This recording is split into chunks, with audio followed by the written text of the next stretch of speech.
So the information contained on the horizontal axis, so along this axis, so in other words, the shape of the waveform like this, that information is called frequency. We perceive that as humans, we perceive it as pitch, and we measure it in cycles per second, CPS, or in hertz. So information along the horizontal axis is frequency, we perceive it as pitch, and we measure it in hertz or in cycles per second. One cycle is from the zero crossing to where the waveform comes back to the zero crossing. So right there, from here to here, is one cycle. From here to here is one cycle. From here to here is one cycle. So however many cycles there are in a 1 second period will tell you the frequency of that waveform. Now you're very familiar with frequency already, most likely. If you're in an orchestra or familiar with an orchestra at all, they tune to A440. The pitch is A, but the cycles per second, or the frequency, is 440 hertz, or cycles per second. So A440 is the note that we tune to. Now, if we take and go up an octave or down an octave, all that is in frequency terms is doubling or halving the frequency. So if we go up an octave to the A above A440, that A is called A880. It's doubling the frequency. Same thing if we go down to A below A440, that one's A220. Humans have the capability of hearing all the way from 20 hertz up to 20,000 hertz.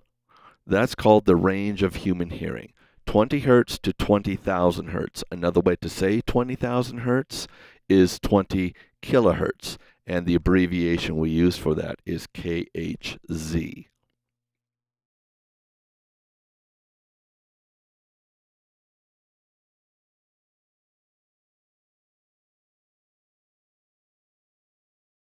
As you may have guessed, amplitude then is the information contained on the vertical axis. So everything above the center line, the height of the waveform, tells us the amplitude.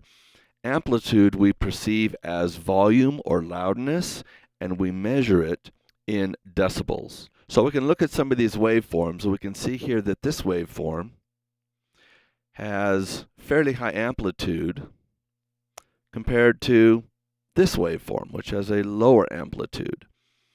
This has a moderate amplitude, but what you notice that's different, if we zoom in, look how much tighter these cycles are than this one up here. So by analysis, you can see that from here to here is one cycle, and from here to here, down this part, is, who knows, that looks like 100 or 150 cycles.